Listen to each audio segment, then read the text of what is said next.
Hi folks, Hub Arkush here for Chicago Football and ChicagoFootball.com, reporting live from Halas Hall along with Kevin Fishbain and Arthur Arkush. The first day of the Bears' voluntary veteran minicamp is in the books, and the big story on Tuesday, Kevin, I'll start with you as somebody who wasn't here, actually a number of players who weren't here, but Matt Forte not only not here for the voluntary workout, but chose not to appear this morning to receive his Brian Piccolo Award.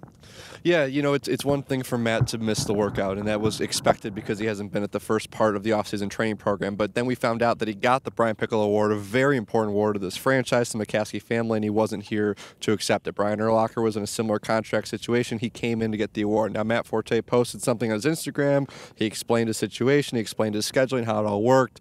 It just isn't a great look for something that's just so important to the Bears franchise. He just wasn't here for the award, and whether he likes it or not, that was the big story of the day.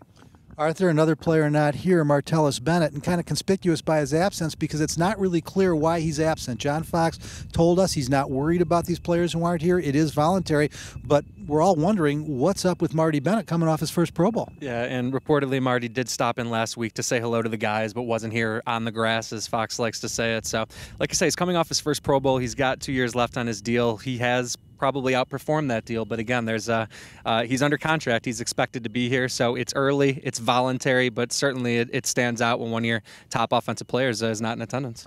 Well, and we also look at the situation on the defensive line. Now, we're not real clear where Jeremiah Ratliff is, but we could go on with a list of players who aren't here. It is voluntary. The guys that are here, Jay Cutler met the media today, Kevin, and was engaging. He was the new Jay. Of course, he's been the new Jay a number of times, but he seemed quite at ease with himself and the situation. Yeah, you know, I know fans are going to tire of the Jay Cutler narrative, but, you know, that's exactly how he was today. He was making jokes with the media. It's his birthday coming up this week, so he talked about that, and he joked about, sarcastically, it's another new coaching staff. It's another new coordinator. I think Jay Cutler is very aware that, you know, this is not the staff that's going to give him a lot of leash to work with. You know, this is not a staff that has been committed to him long term. They didn't sign him to that contract. He knows that. He said he's very excited about working with Adam Gase and this new offense and excited to see kind of what's moving forward. I think it's what we expected. It's based on what we saw from last year at the end of the year with Jay Cutler.